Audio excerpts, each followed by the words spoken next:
Hello everyone and welcome to Inside Leather History, a Fireside Chat. I'm Doug O'Keefe. I am the host and the producer of the chats, which are a program of the Leather Archives and Museum. Today I'm in Amsterdam, Netherlands, and I'm with Axe Leito, who was Mr. Leather Netherlands 2019. How are you? Good. Thank you for being part of the chat. Yeah, thank you for the invitation. I really like it. It's an honor. For me, it's really an honor. Wonderful. Yeah. Let's start right at the very beginning. You're originally from Curacao.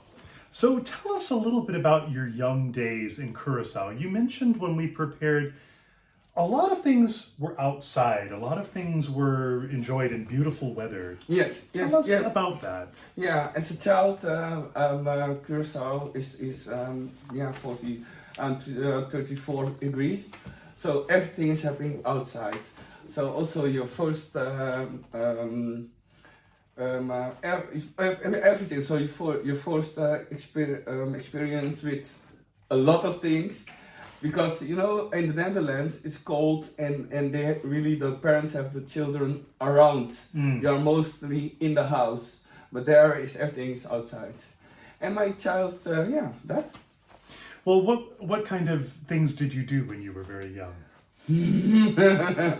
I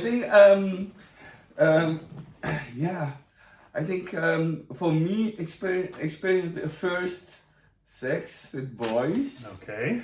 That was one thing that I really because it's outside and you are in a group with boys, and the first experience with a boy and later also with a girl. Mm-hmm. So I think that's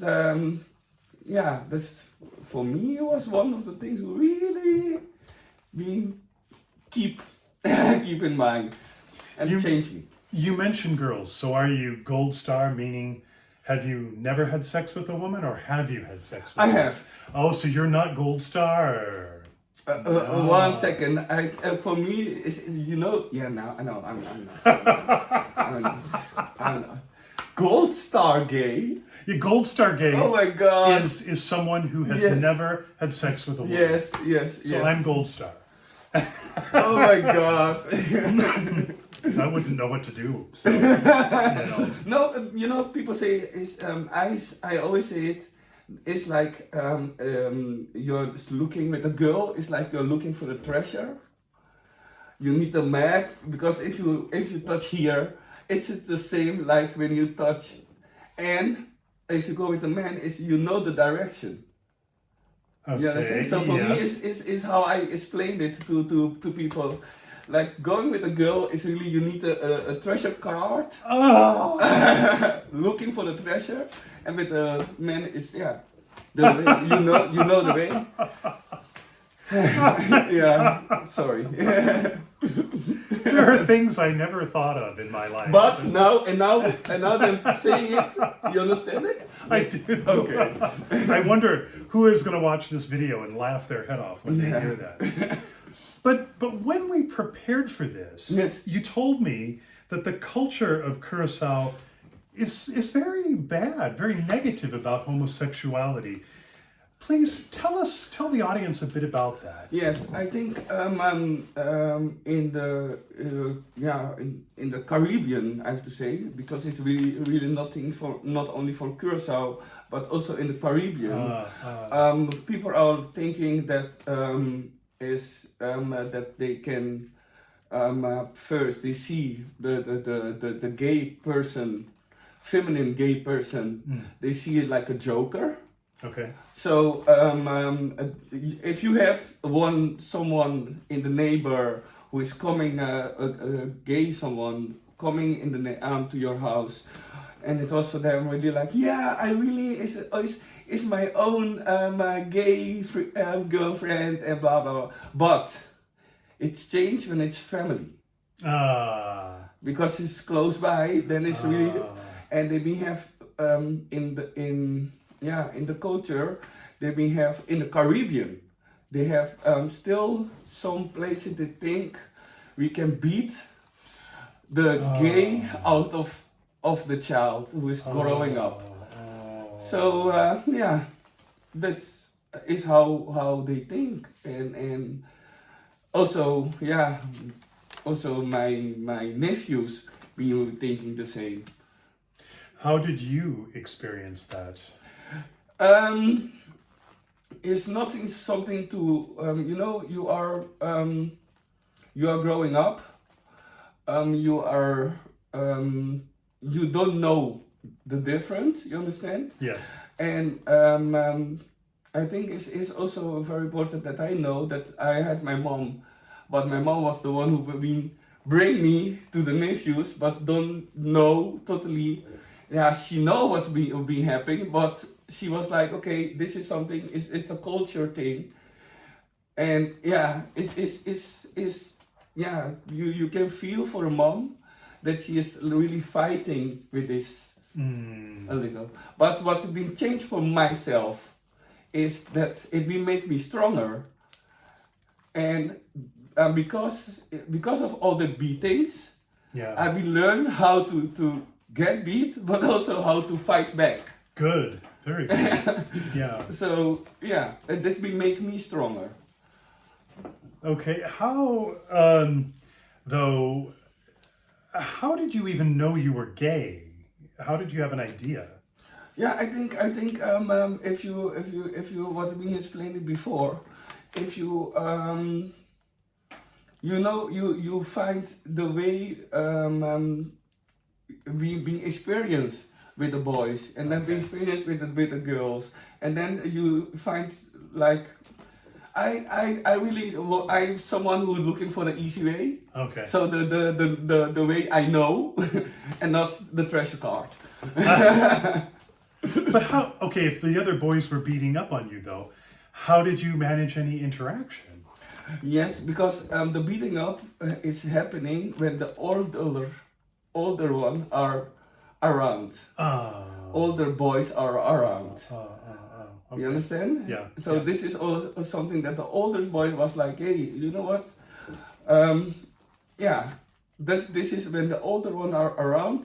They are like, okay, you know what? He is gay.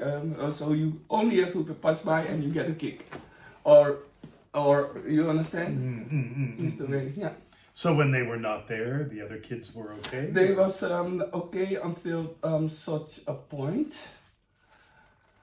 I'm a Catholic. Catholic? Yes. Oh, Catholic. Okay, yes. And very religious. I'm still very religious.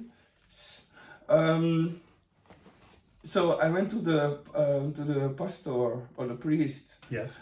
To do the confession, and he was this after this confession is something that you know what you're doing between you and the priest, and the priest went telling my friends that you know what he have a possession, a devil possession, so don't go on with him because he is like possessed by evil.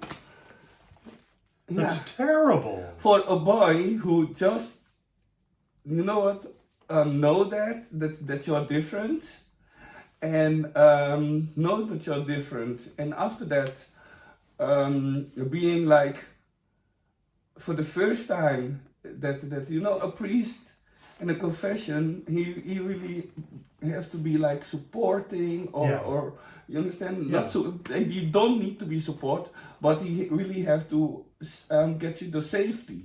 Yeah. You understand what I mean? Yeah. To say what you have to say, but he totally mean that when I like for I think one year. Friends was not coming. They was not allowed to play with me, and it was yeah. But how did that change your feelings, your thoughts about Catholicism, if the priest has done this? It will take me some years. It will really take me some years, and you know what it is. Now my belief, my faith is totally different. How? I think is about my connection with up. I don't need to go to a church. I don't need to go to no. My faith is now with me and my God. I don't need the Pope. I don't need the priest. I don't need to know. my connection and my faith is there. So it's very individual, not Yes, community. yes. But But I think that this for me is for me, yeah, is that like this. And of course, also in the Netherlands, I'm helping with the Pride Church.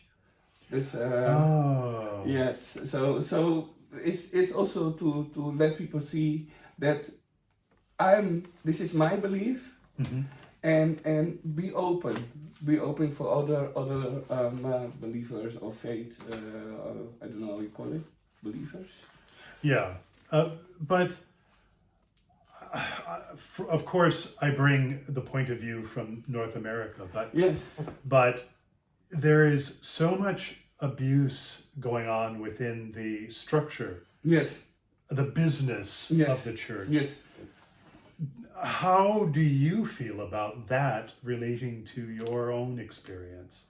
I think when now that you're saying this, it's really I didn't be abused, but for someone who really have a faith and a child growing up and to have the belief and all that, and then you being cut off. Yeah, yeah. You understand? So Yeah. it took me very long that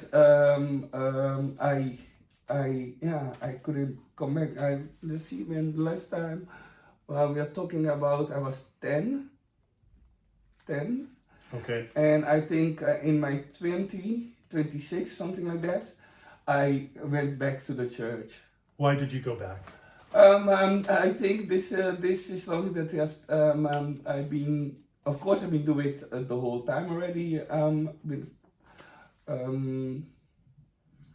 going to the church for reflections. What can I say? Reflection. Okay. And for me is I think is very very it was reflection time, and I think this is also because of my job. It sounds so strange. No, it's because of my job. I really been put my faith more and more in front. Because in this time I was working. Can I go on? I was working with my 26. I was working in the army, in the Dutch army, and that was the first time we went to Iraq. Let's explore a couple things before we come Yes, to that. yes, okay. Because that's a very important piece, and I don't want to. Yes, okay, yes. Yeah, I don't want to miss anything. But you told me when we prepared for this that your mother, at some point, asked you a fascinating question. What did she ask you? Yes, I think for my mom was for my mom was the moment that she could ask me how many she been asked for herself. Okay. This was more a question for herself. For herself, yeah. For herself, how many percent? How you call it? What percentage? Percentage. Yeah. How many percentage hetero are you? And you said? I said 60. And I think this is the moment she realizes, you say, yeah, but other child will say 100. Yeah, yeah. So I say, yeah, but this is how it is. And I think this is the moment for her that she start to change the way thinking and bring me to this, to my nephews to beat me up. And, I think this is the moment she realized, hey, I have to protect. Yeah. Yeah. Yeah. Yeah. How has she come along with that topic over the years? I think I because I'm the only child. She really was open up more and more and accepting things, more and more that I did. And I think one of the things that she really was afraid of, and I think a lot of I can talk about myself, but I know that a lot of people from Curacao who have a gay son only have one expectation, that he don't come feminine. This is Yeah. one thing that they don't want the son to be the joker of somebody else. So be gay, but don't be feminist. This is too much. Yeah. So why move to the Netherlands? Yes, this is not my choice, of course. This was the choice of my parents. But I think that for them it was changing, to make the changing, and also for me, of course, because you see your child growing up, and you see he is different then. And Yes. you know how the Netherlands is Curacao is colony of the Netherlands. Yeah. So the Netherlands Antilles, I have to say. So former Netherlands Antilles. And they really, so for us it's the chance to move here. We have the same passport and everything, so to move here is easy. Okay. Yeah, so I think that's also one thing that she was thinking, like, okay, for my study and also for protecting my son. Okay, that's I a think- very big step. Yes, I think she was mentioned once, but I always can remember this kind of things. You really have to remember. Yeah. How old were you at that time? When we moved to the Netherlands, I was 13. How big a change was it for you? Was it shocking? It was no, it was not okay. shocking. It was more that you can feel that you are not alone somewhere. Oh.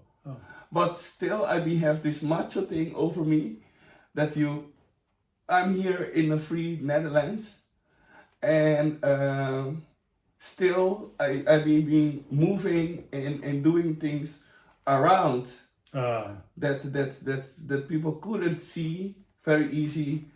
He is. So I was really with myself still looking, knowing, but still looking, is this really how I'm gonna become? Understand? Okay, yeah. Was there something that really made up your mind on that? Was there a certain point, a certain issue? I think the things have been changed. I don't know what the question is anymore, but okay. Was there like a certain time where you realized I can be open about this? Yes. I think it's been start when I really move out of the house. Okay. I moved out of the house, and I was living on my own for my 16.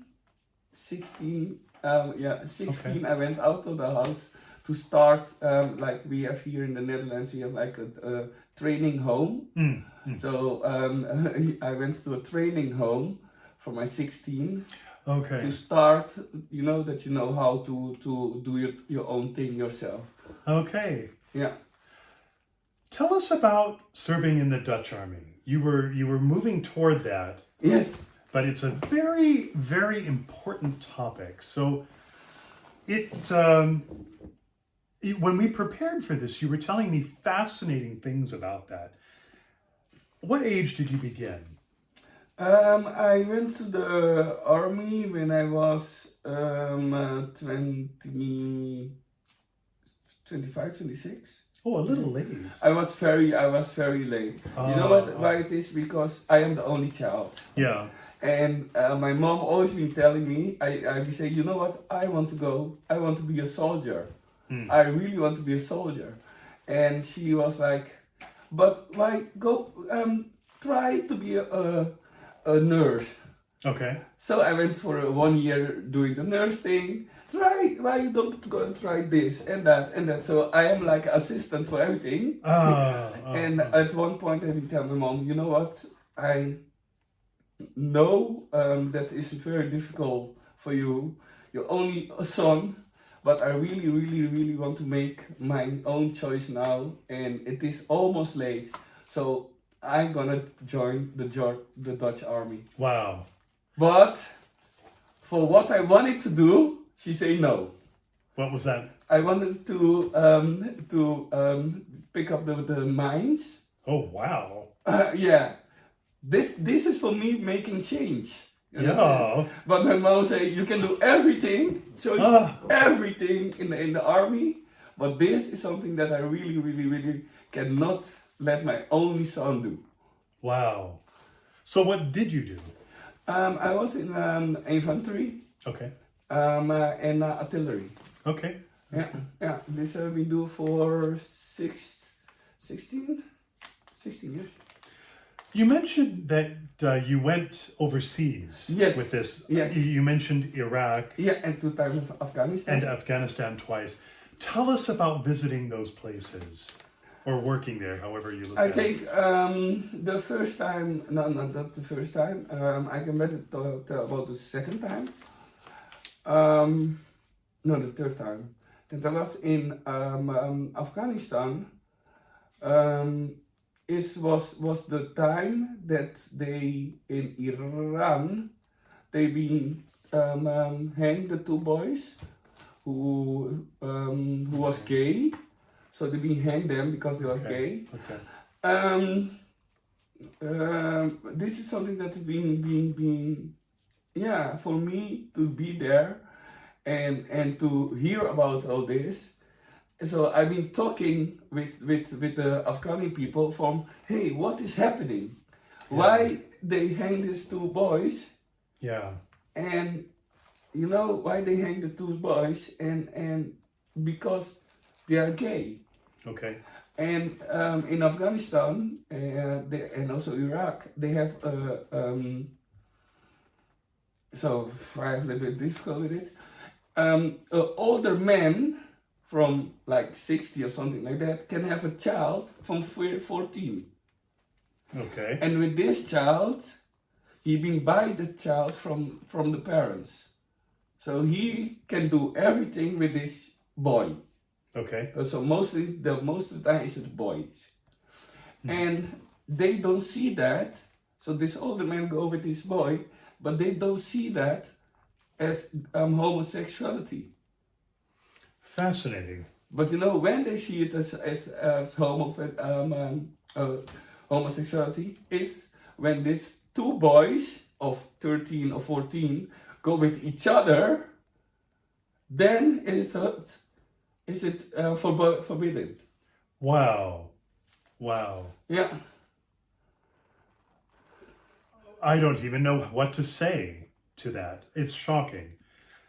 How did you manage that as a gay man? How could you cope with that? I think for me, I take out the most. It was hard, but in the army, in the Dutch army, in the Dutch army, is it free? You can talk about everything. You can be gay. You can really, really. It's very open. Okay. But I choose not to be open in my army for 16 years. Why not?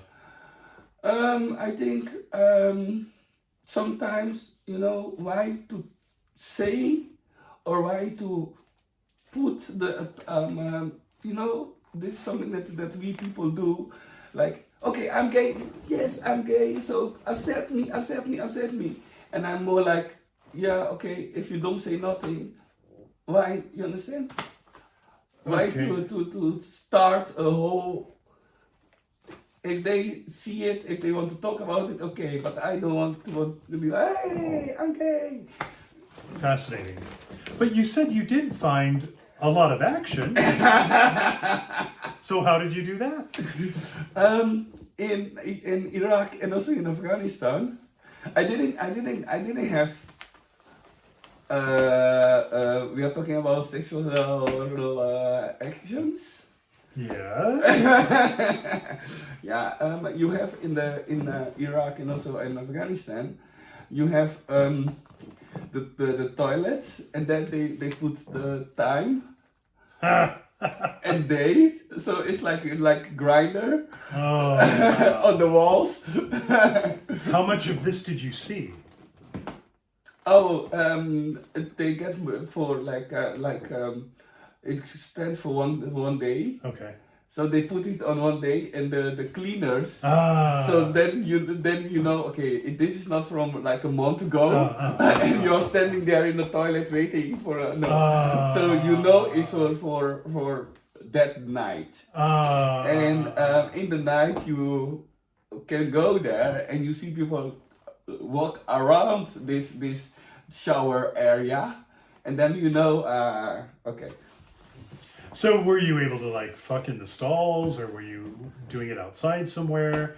How did you manage that? No, you cannot do it outside because the whole camp is under camera. So the only place is the toilets. Wow. And the shower. Yes. So I have to ask, how much action went on? A lot. A lot. Was it every night? Every 2 nights? What?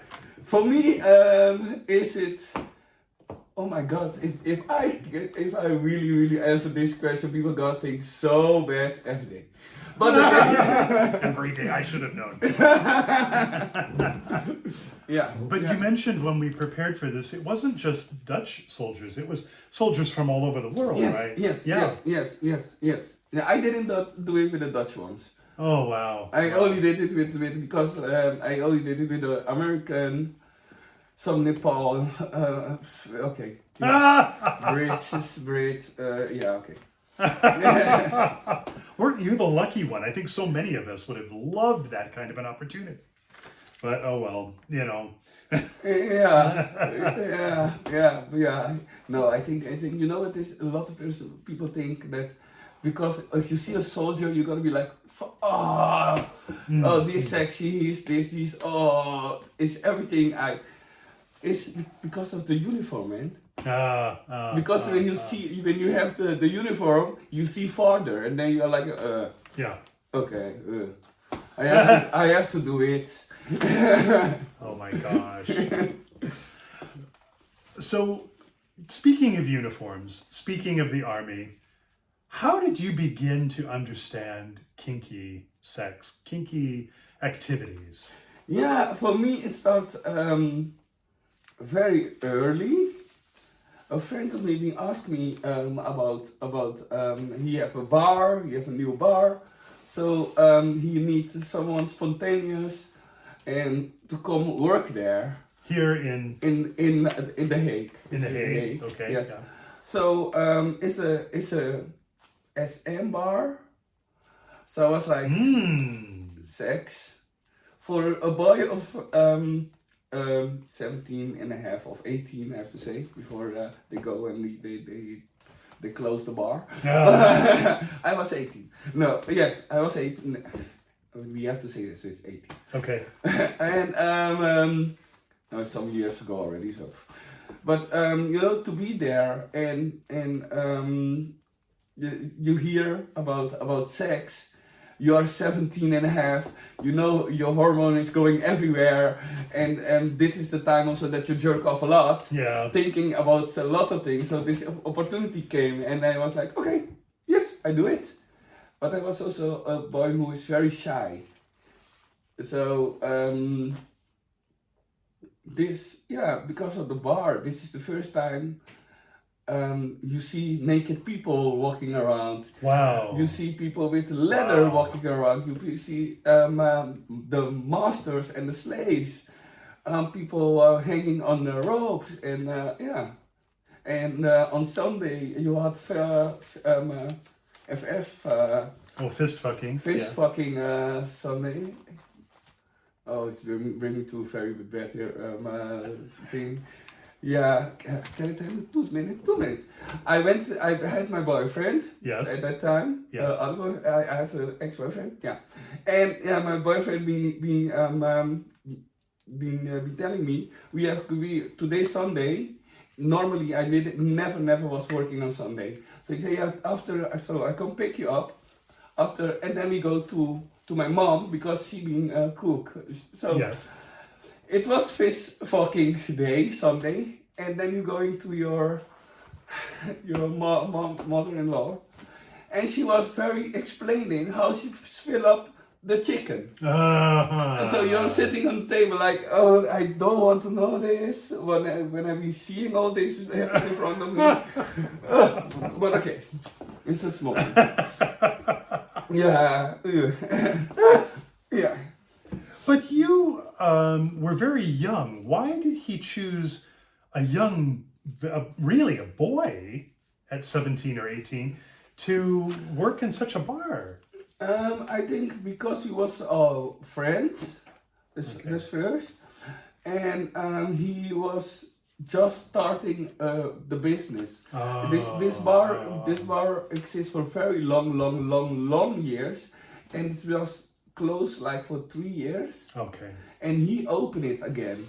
So I can remember that we didn't have warm water. So after this fish fucking, you have to tell people, hey, I have cold water. Sorry. Wow. And yeah, change money and all that. So it really, yeah, he was starting, and I think that's why he didn't want also the older bar people was working there to come back. He really wanted to put a new booth in it. I see. Yeah. Okay. What attracted you to the contest circuit? Why did you choose to compete for Mr. Leather Netherlands? I think for me it's something that I see everywhere changing, that I Yes. can make the change. Okay. It sounds like Obama, make the change. But hey, exactly. no, but I see everywhere. I see new possibility, and I think this is something that I saw what Eva was doing. Eva Lissel. Yes. I saw what. So I was like, I think. If I see the leather community, you see a lot of things that can be changed. Okay. For example? For example, I have a lot of problem because I am the one who start Miss Leather in the Netherlands. Yes, Miss Leather in the Netherlands. We are going with the Miss Rubber Netherlands. So we are doing a lot. I'm trying to do a lot of things to build some people that we as leathermen, or I can tell about the Netherlands and also the Europe, we as leathermen forget about the woman. Yes, it's true. We are like okay, hey, we exist like 50 years already, so the leather woman don't exist. Right. The rubber woman don't exist. But yeah, this is something that's really happening here in the Netherlands and also in Europe a lot. Totally different than in America, because there you have the Miss Leather. Yes. And yeah.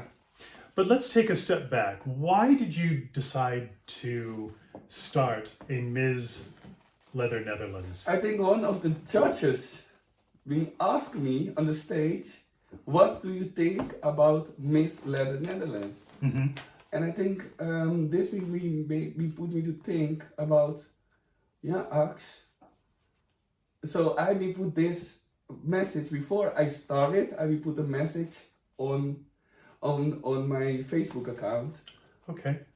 Asking the fans, what do you think about Miss Leather Netherlands? Oh, Douglas, I never had so many negative reactions Oh, what on a this. shame. Yes, I never people was like, yeah, you are Mr. Leather Netherlands, Mr. So you have to go for the misters and for the men. You have to do things for the men and not for not for the woman. Let the woman do the things for themselves. And you know what it is? I never, when I put something on the internet, I never, okay, sometimes I give comments back. But this was the first time I did a comment back. Okay. And my comment was, people, we are the first one who, when somebody says something negative to us, we are like, oh my God, oh, you hate gays. Oh, Yes, that's true. And people, what are we doing now with the leather woman? Yeah. We discriminated them too. Yeah. So, and people are like, the first thing they ask is, yeah, did you ever see a leather woman? I said, okay, we're gonna start with it, and then we're gonna see. Yeah. How much trouble was it to begin the contest? Not so much. Oh, good. Really, not so much. Good. I think it's because the first thing you really have to have around, I call them power women. Okay. Women who really want to fight, really want to let's see, hey, we are here. Yes. So and the contest, the day of the contest itself, it was I can tell you later about that, about the day itself. It was but this we make also a change in it. That's why we gonna talk later about it. So how did you access the women's community here? Yes, this why now. So when the question came from one of the judges, and I've been going to the judges, and I've been asked who is really someone, people who really want to build up Miss Leather together with me. Okay. So I start with one of my girlfriends of me, and so we were putting more people together. We were putting people who was a DJ, people who are really known in the scene. Okay. So I approached them. You have a DJ, with the Le Monde. Yes. And yes. Oh, you know her. Yes, I do. Yes. Wonderful Yes. woman. So that's why she is one. Because she is known in the community. Yes. We asked her. Okay. And she came with the next one, and the next one. So we create a group.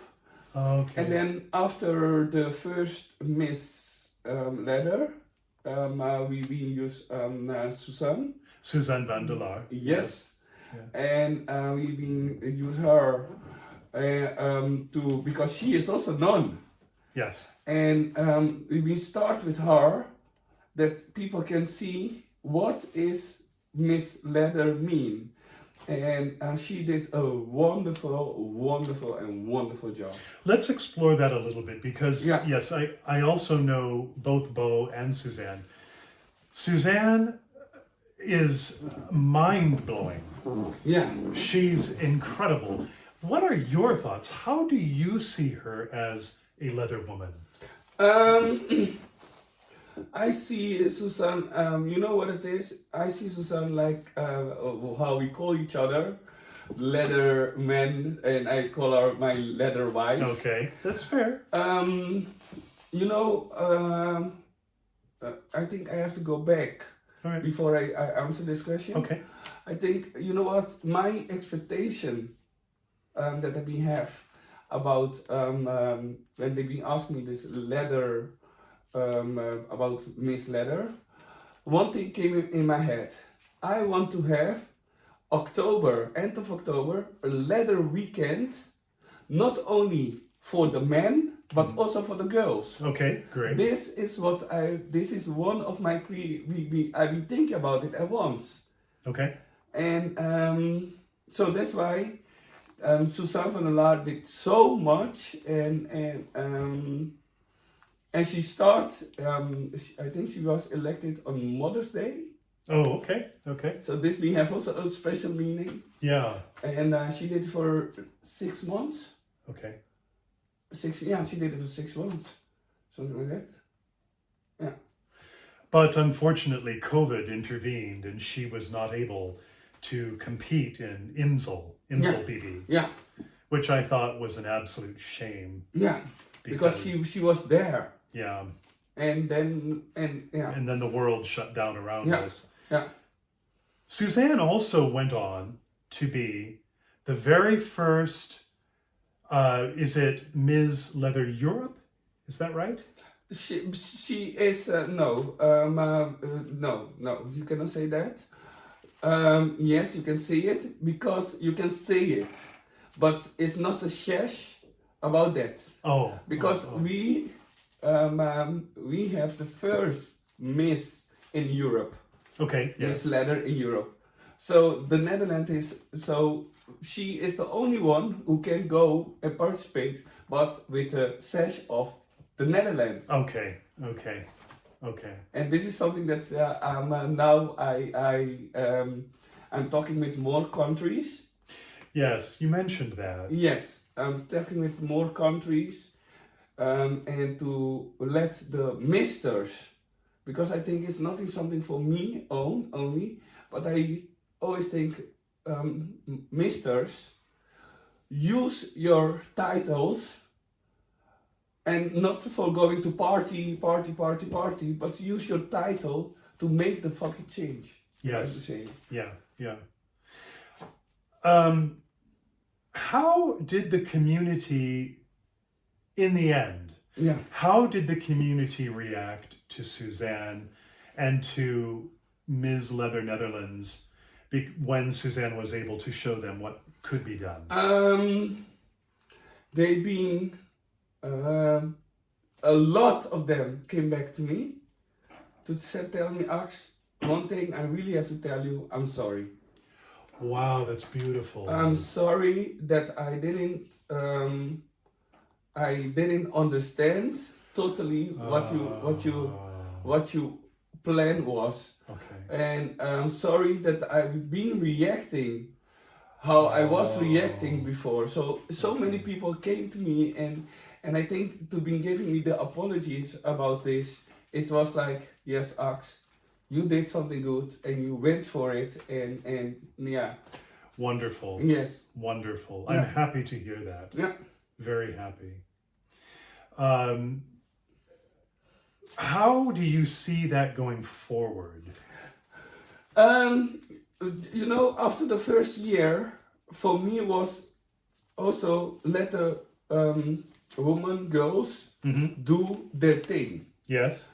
So after Suzanne, I've been pulled back and let them be with the group to do their own thing. So now they have the third Miss Leather already. So it's for me like a child that I see grow up, and now is moving out of the house.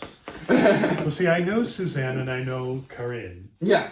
But the other Miss, Pim. yeah, Pim. I don't know her. Okay. So in the future, I hope I will. Yes. Yeah.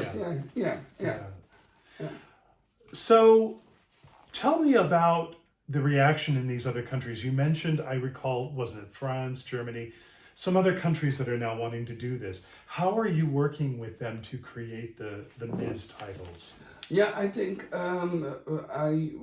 only thing I can do is giving them advice how to build things up.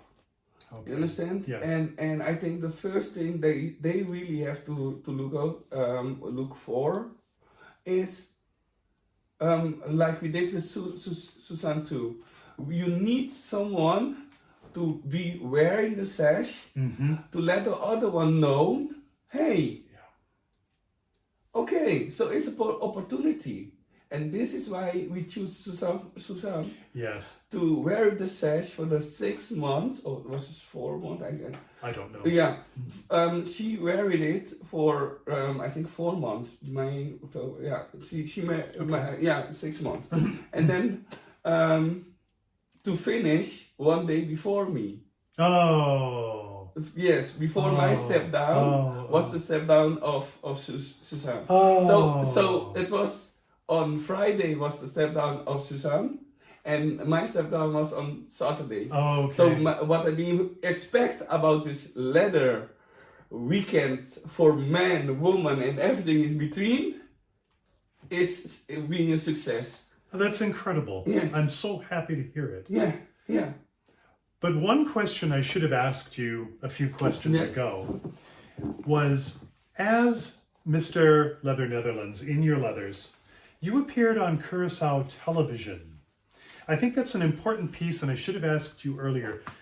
Tell us about that. Why did you do that?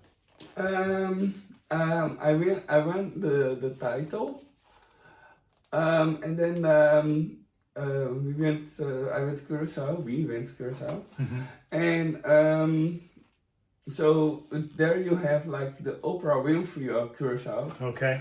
And she is known. Everybody knows her, and I think this being changed also. Yeah, I went there to talk about the prep. Okay. To talk about what my title is, and yeah, this is what I went there to talk about. And one of the other things I had was to talk with the government of Curacao about the problems that they are there. Okay. So I went to her, and there it started already, because she was like, the whole program, normally she do it in Papiamento, this our own language. I see, yes. And she started already, hey, oh, hello, we are sitting here with Axe from then, but she was doing it in a Dutch. Oh, I see.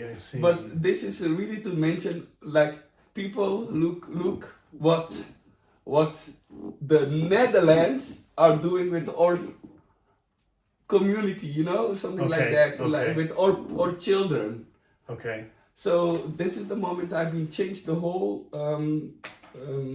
talking that we have, because I say, you know what, I want to do this interview in Papiamento. Because I'm also one from here. Yeah. And the message that I want to bring is so important that people, you really need to know this. And I was there and I was talking about HIV, and after and then I was talking a lot about HIV. And then I come back to the Netherlands, and some people call me from Curacao, and they was like, you are talking about HIV, what is that? And so, wow. Yeah, a lot of person in the Antilles don't know what HIV means. That is shocking. Yes, they don't know what HIV means, but they know the word AIDS. Okay. So this for me being I was doing a lot, but without. Yeah, I was thinking I was thinking the European way. You know, we are farther, but still the people have to learn about HIV. Yes. They really have to learn about HIV. Do you feel you made a difference in this situation? You know, this is a very nice question. I think every soul, oh my God, one soul no. I think yes. Because I am someone also from action. Okay. After I came back to the Netherlands, I went to a lot of bars and company and asked them for condoms. Okay. So I've been sent like 5,000 condoms to Curacao that they can Hand out. give away for free. Yes, and then I really wanted to start the PrEP campaign on Curacao. So, but this is something that we are really working for on it a lot, because the people have to be also ready for it. Okay. Yes. Yes. And one problem, big problem we have on Curacao is who is gay and who is not gay. Yeah. Nobody want to be gay. so why you are taking those medicine if you are not gay? You understand? So Yes. it's a problem thing, and I think we have to start by the little from the beginning already. What is HIV? Yes. Yes. And then we can go with the PrEP Excuse and the rest of it. Wonderful. Yes. How do you want the community to remember you? I can, you know what? I think this is something that the community has been telling me already, and I think is after hearing this so many times that I am a fighter, and I want the community to remember me like a fighter for the right of other one. Yeah, the right and the freedom of the other one. And what is the biggest misconception about you? What do people most misunderstand about you? I think what people now a lot of people, I think you are breaking now something somewhere, because I think people at the beginning of time, and people who see me on pictures or I think that we expect two things. Is only body and not Yeah. yes, and not brains. Yeah. This is something that have been changed in the time, and yes, I think that the same thing is that I'm not cold Leatherman. I think this is something very, very important. I'm totally not a cold, like, because I'm in leather I have to be like no, I've been changed this totally, and also for people from Curacao. Not only for people from Curacao, but also for I think the black community in Europe. I really have to say in Europe and in the Antilles. I've been the one of the misconception they have is leather, too much leather and all that is for the white people. We don't do so crazy things. We don't do crazy things. And then they see me. Yeah. I am the first. So this why what I was telling about the opera of Curacao. Oh, look what the Netherlands are doing with our children. Okay. So this is that everybody can have a fetish. Yeah. Everybody can have a fetish, and everybody can have so be free. Well, Axe, I have to thank you very much for an amazing interview for Inside Leather History of Fireside Chat. I went to every, but thank you. No, you've been asking a lot. It went sometimes deep. No, but I like to go deep questions. Yeah, it was sometimes very deep. But yeah, thank you. Thank you for the invitation. Thank you. And yeah, well.